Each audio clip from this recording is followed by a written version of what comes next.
Well, it took some doing.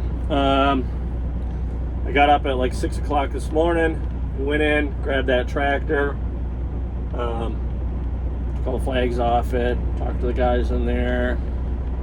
None of them looked too enthused about doing any work. So I unloaded the whole thing myself. They came out and grabbed the tires off the back, and that was it. The guy kind of looked at me as I was getting in the tractor. What do you think? He just stood there. I don't think he thought I knew how to operate a tractor. That was a little bit tricky. It's brand new.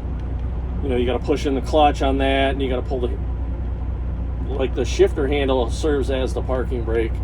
You got to, put it neutral, pull it back, click it up, and then pull it down into reverse. Unloaded all that, put everything away, paperwork signed, and it took me a while to find a load, but 10 o'clock, finally found this load here. We're just here picking it up right now, so I'm going to go help them get it on the trailer, and I'll show you what we got. Listen, it's so damn hot because it's like raining and then not raining and wanting to rain. Humidity's high. I'm sweating like a whore in church. I had to do an outfit change. I was dying tying this truck down. Got a little lat swag going on. Let me show you what we got. All right, so we got the biggest vacuum in the world attached to a Peterbilt. It's got to be the best vacuum. Just doing a quick load check. She fits. She's tight. It's so damn hot though. I did not. Pushing that around a little bit. It's nice and tight. We got this bar. We dumped the airbags on the rear axle, so that bar just sits right down on the deck. Not complaining about that at all. Nice little vacuum truck. It's rock tight, nice and tight. That's one thing when we're dumping the bags, I didn't want that moving around at all, so I made them super tight. I guess they put the tank and everything, the vacuum system on the truck. Looks like the truck's used. It's got some wear and tear on it. Oh yeah, everything's nice and tight. Running on the low setting. We picked up that big block because we had to put it on the other side. I'll show you why. Man, is it much better. Put threw some shorts on. Nice fresh shirt. I was just sweating my balls off. So when we tried to back it up on the front there, the fuel tank sits so damn low. Bottom of that fuel tank was going to hit here. It was hitting there. So we put that underneath here, underneath the front steer tire, and picked it up just enough. It's got to be a good vacuum though. Got a Peterbilt. So we've been driving for about an hour, and so this is going to Charlotte or something like that, Michigan. So this is going to get us up closer to having to be back. I'm going to send my dispatcher an email. I think what we're going to do is going to suck a little bit, but it's going to be better in the long run. I'm not afraid to deadhead and do stuff like that. I think what we're going to do is I'm planning on being there probably about 2 o'clock tomorrow, and their cutoff is 4, so I should be able to get unloaded, and I'm going to have a bunch of hours left to drive. I'm going to tell my dispatcher that if we don't have anything by then, I'm just going to start heading that way, and that will allow me to get maybe that night, maybe tomorrow night. I might even be home tomorrow night, but if not, no big deal. Then Friday we'll go up, finish the trip up, get that HVAC unit loaded, and then we'll head back, and then we'll probably stop and go home for the weekend, get a quick reset done, and then take off because we got to be in West Virginia on for Tuesday. So that's going to allow me to get a little bit of home time in, along with a reset done. A little bit of extra deadhead, but those HVAC units usually pay pretty good. And honestly, with this truck, along with the load of the tractor that we hauled down, it more than meets my quota for the week. So we're at, this is paying $2,300, so we're at $5,300 for the week. I'm doing pretty good on fuel. I think we're doing just fine. Not knocking it out of the park like we have in the past couple weeks, but it's definitely paying the bills, and that's allowing me to get my home time. I've been home every weekend lately, so I'm gonna go ahead and send that email quick, and then we're gonna get on the road. All right, well, we're in Illinois. Just did our pre-check, taking off.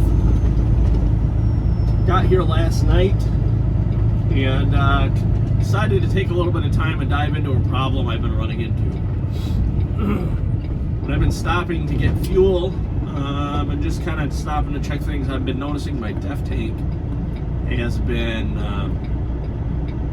for lack of a better term, collapsing, sucking itself dry. So I knew I had a breather issue somewhere, where it's not allowing the air pressure to equalize inside as it sucks the fluid out. So I did some digging and looking around underneath it. Found the filter. The filter had no hose hooked on it. Okay, so apparently somebody had a problem with this once before, took the damn hose off. So I've got a nipple. It's up on top. That's what she said. There's a plastic fitting up on top of the tank, and I found that I had to take my chrome shroud and kind of pull that off a little bit so I can get at it easier. And I found a bunch of the telltale DEF fluid crystals, So I found those. Of course, that whole inlet was plugged, so I just kind of chipped away at that.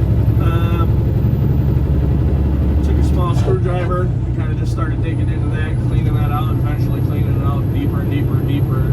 And I don't know how else to say that without sounding perverted, but we got in there real good. And seems to be doing the issue. Seems to help.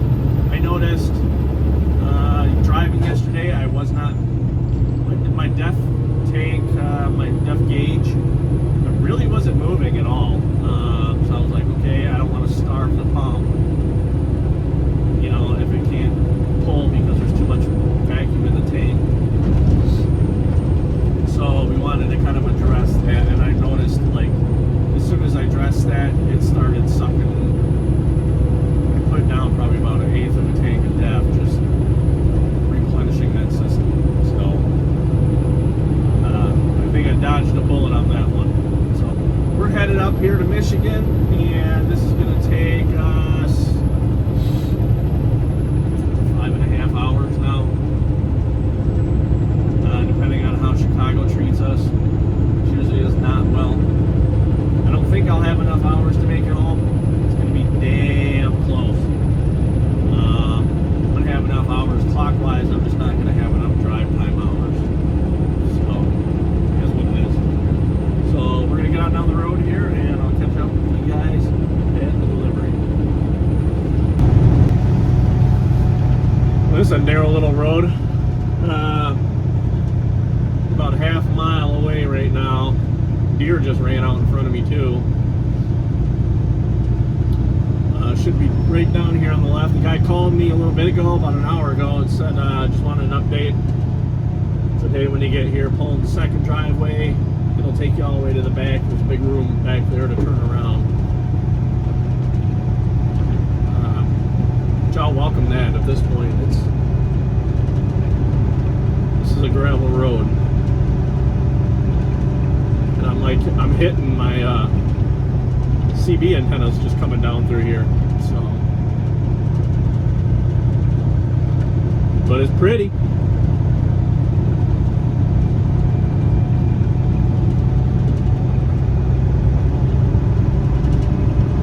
So all in all, no problems. Just talked to my dispatcher. She just called and asked if I wanted to change plans and take a low boy load all the way out to the state of Washington. Said it's paying like $5,700. I'm like, no. I have a kids next weekend, so that would really interfere with that. And honestly, it's not that good of money. I can make $5,700 pretty quick and not be gone. I almost made that this week, all in basic crap, and I ain't gone for 2 weeks. So it is what it is. Have not found a loadout, so like I told her, I just told her that we're just going to start heading back once we drop this off. The likelihood of us finding anything are pretty slim that works for our schedule.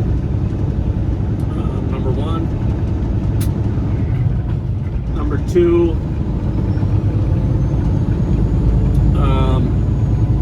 time. By the time I would go get loaded and get unloaded, even if it was a weekend unload, I probably wouldn't have much time to get a restart, you know. So then here I would sit somewhere on our way back from West Virginia, scrounging for hours, and I'm not a fan of that.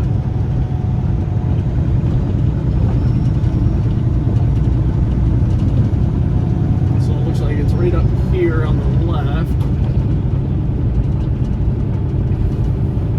This one right here. So we're going to try to do second left. She's going to be tight.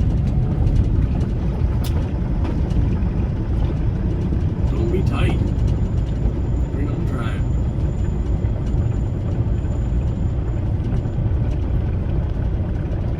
I think we're going to have to jockey this one a little bit. Turn my strobes on.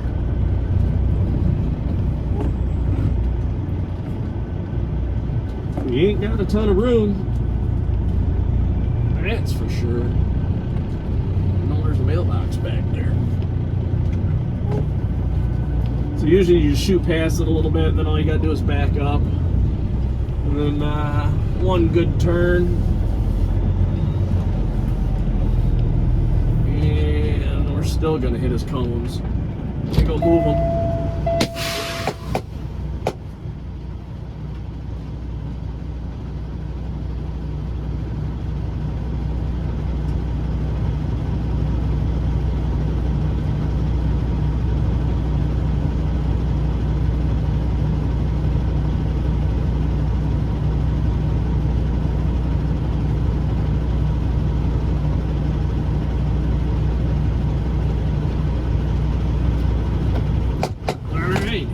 Guys,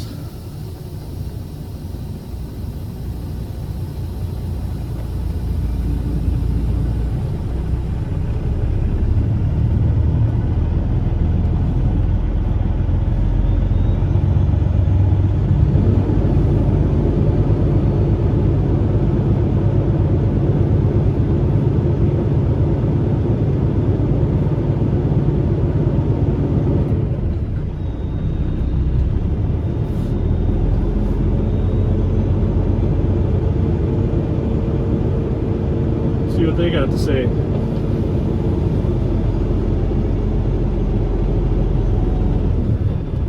What up? How's it going? Not too bad. Where you on it? So, I guess we'll leave it up to you, though you think we got a pretty decent sized back lot, but we don't have semis with trailers back there that often, so. It's all for straight trucks back there.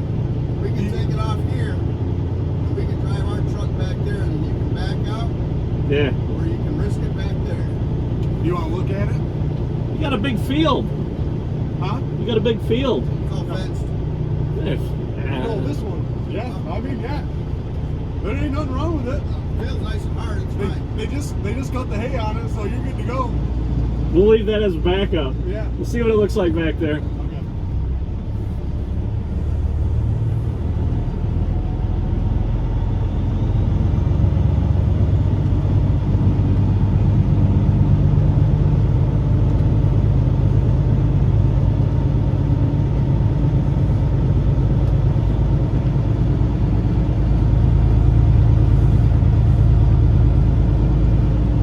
Okay. At least they're honest that they don't get a lot of trucks back here. Not semis, anyways.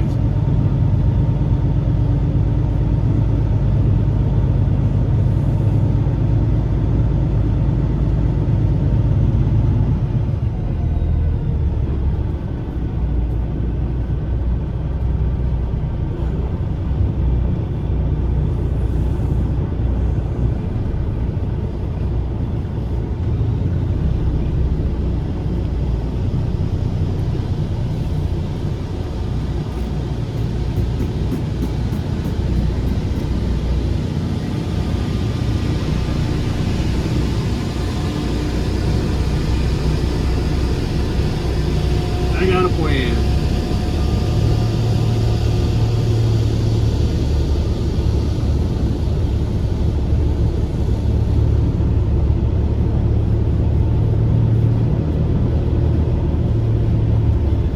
Well, look at this. So this is some of the shit you deal with when you're running stuff like this. It's not the end of the world, but you definitely got to be able to think on your toes. Satellite view is what is giving me some sort of a idea of what we have here. So we're gonna give that a shot. I think I can back up straight behind me here and make the swing. So I'm gonna go get unloaded and I will get with you guys on the next one.